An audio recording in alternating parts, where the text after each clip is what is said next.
everyone, it's Lori. Welcome back to my channel. I may sound a little stuffed up right now. I do have a cold, but I will survive. Today I'm doing my 8th-month pregnancy update. So, oh my god, second last one. And the lighting is kind of iffy, so apologize about that. So if you hear me huff and puff and sniff a bunch during this video, I apologize. I'm doing my best, but I have a pretty bad cold. Sneezing like crazy and coughing and all of that, but I still wanted to get this video out. So, let's see. With my trusted phone, let's go on the Bump app and see how big baby is at 35 weeks. So technically I just finished the 35th week and I just started the 36th week. But let's see. So, week 35, baby is the size of a pineapple. And baby is about 17.2 to 18.7 inches, which is tall, and is 4.2 to 5.8 pounds. Whoa. So, pretty much full size, this little dude, and I guarantee I feel it. He's taking all the space there is in there. I actually feel like my entire tummy is just baby and nothing else anymore.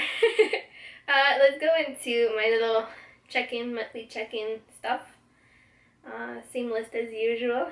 Alright. So first, weight. I gained like 8 pounds in this last month. It's kind of nuts. At first I was stagnating for 2 weeks. I did not gain any weight, and then I gained like all kinds of weight in the other 3 weeks. So I forgot to mention, but basically this is week 31 to 35. So it's another like kind of 5-week kind of month to sum everything up. So yeah. I gained about 8 pounds in the last 5 weeks, which is a little bit more than I would have wanted to, but I don't really control this, and I haven't been eating any different. It's just little dude is growing. Alright, so mood. I started having some mood swings the first week, so on the 31st week. And yeah, my mood has just been, it's not bad, and I had absolutely no mood swing for the longest time, like during this pregnancy. Like, I've been pretty stable. And I'm starting to have a little bit more mood swing. Like, I'm just a little bit more irritable or emotional. Like, I'll cry a lot for very small reasons and things like that. But nothing major. So, yeah. And it's definitely not, like, overly doing it either. It's, like, very rare. Like, it happened maybe, like, 4 or 5 times during the entire month. So, that's not too bad. What I've been up to. So, week 31 was Christmas. We were here. We didn't really do anything. We didn't really celebrate, but it was Christmas. Then week 32, I had a midwife appointment on the 31st of December. I also got a prenatal massage and began a new prenatal yoga session. So a 6-week session, so I've been going every week. I did skip it this week because I was too sick though, but we'll talk about it in the next update. Yes, then week 33, chiro appointment, and it was lovely.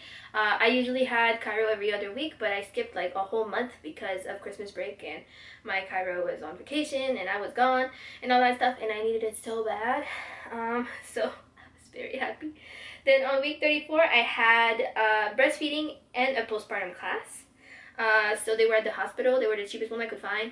They were pretty hospital oriented, like hospital bias, but it's fine. So yeah, I did have that on the 34th week, and on the 35th week I had my baby shower, which was thrown by a few of my friends here in Edmonton that I made at yoga. I do have a vlog-ish, like very few clips, but I have like a kind of vlog / haul of that coming soon, like in the next couple of weeks, so stay tuned for that. I also had another chiro appointment, and we're going to be doing weekly chiro appointments, which I'm very happy about. And I also had an infant CPR class. So, yeah. With chiro, one thing I did want to mention is that the first time I went right after Christmas break, like after the whole month, she said my round ligaments were so tight that the baby couldn't even move down. Like, it was kind of stuck, so like baby was super high, because like I was just so tight down there that like there's nothing that could go down. And then when I saw her a couple weeks later, she was like, baby's head is the perfect position, like baby is head down. My midwife has also confirmed it, like he's been head down for at least over a month now. So just head down, head perfect position and everything, so that's very encouraging for me. yeah. And with the midwife, she's been like measuring my belly every time. So like from like the bottom to the top of my uterus. And I've been consistently measuring 2 over. It's like apparently like about 2 weeks over what I actually am. So even though I was 35 weeks, I would measure like more like 37. But it's because it's like I'm continuing on my growth chart. She's not really worried about it. And so long as I don't go over 3 weeks bigger, she's not concerned, and we won't be taking any additional action. So yeah, that's about it for like the actual information. Baby's heart rate is good. Everything's good. Cravings. I craved grapes and hummus that first week, on the 31st week, and that's about it. Like no major cravings after that. For symptoms, I said congested. I'm way more congested right now than I was then, but just pregnancy congestion. I had a little bit less Braxton Hicks at the beginning of the month. Frequent urination, mood swings, low back pain, round ligament pains. By week 32, Braxton Hicks were back and strong and everything.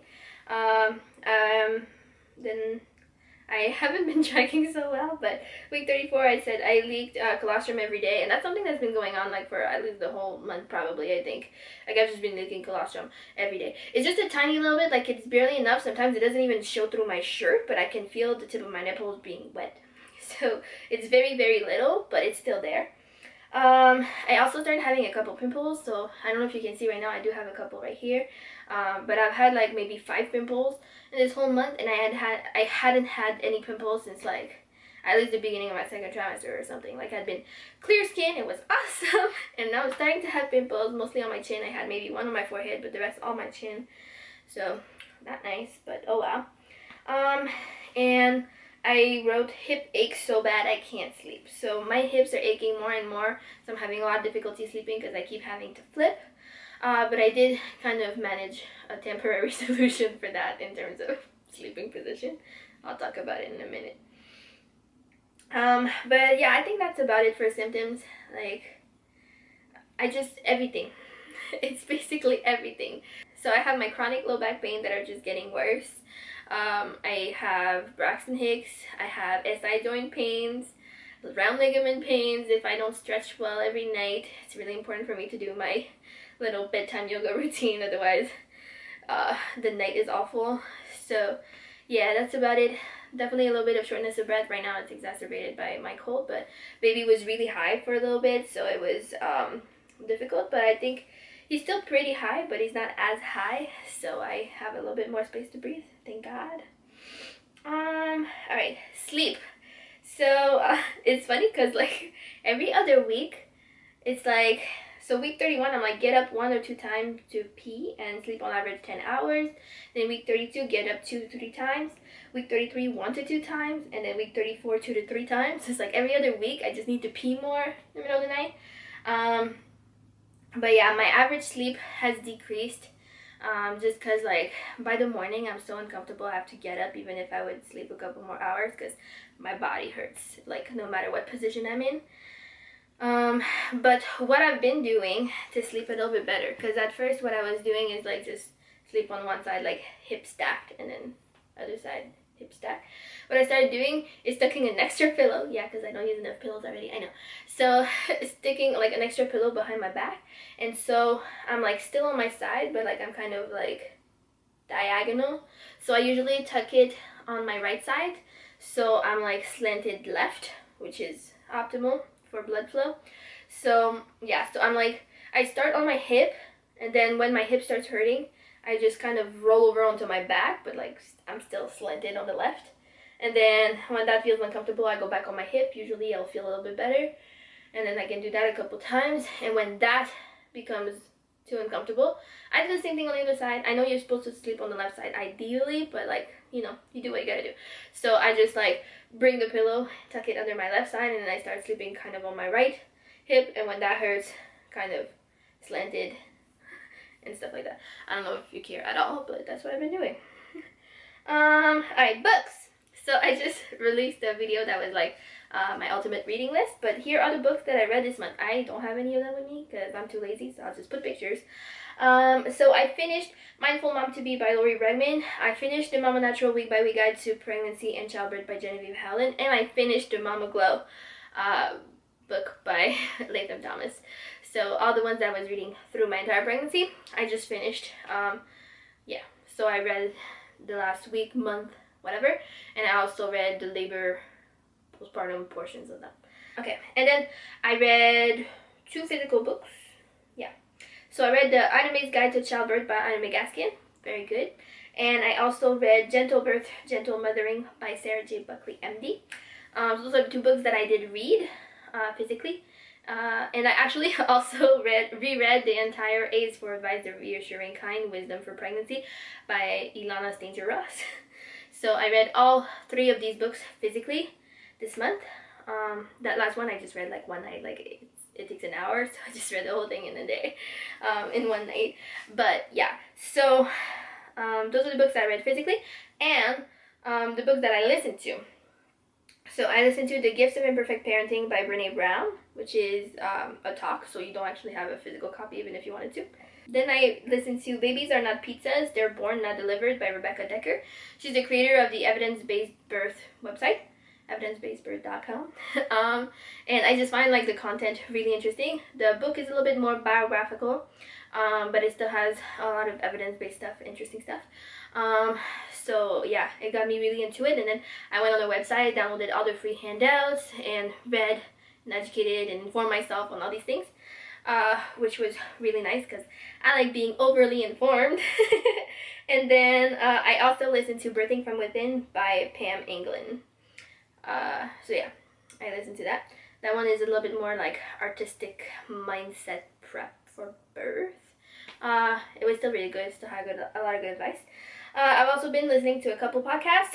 So I listened to a bunch of the evidence-based birth podcasts. Kind of just consuming all the free resources from evidence-based birth. And a few episodes of the Yoga Birth Babies podcast by Deb something. And yes, finally, my favorite mama of the month. I've been watching a lot of videos on YouTube, but one that I've been watching a lot of is Kat Kamalani. So I'll link her channel down below. She just had another baby, like her second baby. She talks about a lot of stuff, so I've just been watching. I really like the color of her videos. That's super random, but I do. Now onto the bump shot. Yeah, please disregard the little bit of mess going on over there. This room will eventually be ready, but every time that it looks almost ready, there's something that happens, and then it gets into a mess again. Anyways, look how big my belly is. Oh my god, I'm exploding. So I'll just take my shirt off so you can see better. By the way, this was a medium-sized pregnancy tank top, and it's really tight on my tummy. So am I having twins or something? Like, what's going on? So this is the belly. Boom. This is what I got. I don't know if this side is better. I don't know. There you go. So yeah, this is the belly. I don't think I have any stretch marks down here. I mean, you guys can tell me more than I can tell myself. So I don't think I have any stretch marks at the bottom yet. I mean, this might be stretch marks. It might also just be veins or something, so I can't really tell. My belly button looks all kinds of messed up. I think there's some stretch marks I can actually see. But I think there's like kind of stretch marks or some kind of skin something, like where my piercing was before. So my belly button doesn't look super cool, but it's still not even an outie. Like, it's still slightly in. See, there's still a little bit of depth. Yeah. So that's the belly. It's taking so much space. My boobs rest on it now. Yeah, I thought I would have like a really dark line. My mom had a really dark line, but I have like a very, very faint line. I don't even know if the camera's gonna pick it up. It's darker like down here, and then it fades out. So yeah, I don't really have a linea negra. I do still have a ton of stretch marks on my back. For some reason, that's the part that's stretching. So those are huge. I don't really care. But yeah, all my stretch marks are on my back. I guess I can show you the other side. It's just all stretch marks. Like my whole back is all stretch marks. It's crazy. But nothing in the front for some reason. Yeah, those are the only pants that feel nice on me now. My 2 size over Lululemon leggings also feel pretty nice, but my ankles are swelling a lot now, and so my calves get really cramped up in those. So that's the pants I'm wearing pretty much every day. They're just like some like comfy sweatpants from H&M maternity. Yeah, that I bought last year. So cool. That's about it. I don't know why I'm talking so much. I hope you enjoyed the bump shot and the blabbing. Alright, so that pretty much concludes my 8-month update. Again, I'm so sorry I'm so stuffed up right now and I look like a mess, but you know, you do what you gotta do. I hope you enjoyed the video. Thanks for watching. I love you all very much, and I cannot believe that in 4 weeks, maybe less, maybe a little bit more, it's gonna be a baby here, and I'm gonna have my 9-month update. I'm like trying to think about it, and I'm like, I think I might just film it like when I go into early labor, like when my contractions are still like 20 minutes apart. I should be able to like film the video, so you'll have like a bump shot the day of or something. I don't know if it's actually gonna work, okay, but we'll try. Otherwise, I'll take a picture of the bump and I'll just film it after. I don't know, we'll see how everything goes, but that's kind of what I'm preparing in my head. Is just like, oh, maybe I could film it while I'm in labor. I do have a lot of other videos that I'm filming and pre-filming that will probably go out like during the first couple months. Not that like it really matters all that much if I put out content, but there's just a lot of videos that I do want to make while I'm pregnant, and I'm running out of time, and I don't want to also be posting just videos every day for like 3 weeks, so I'm just gonna space them out. That way you guys have stuff to see when I'm just getting to know my baby and chilling and not really filming, and then when I'm ready to come back, I'll come back. But that's all plans. Yeah. Thanks for watching. I love you all very, very much, and I will see you all with another video very soon. Bye!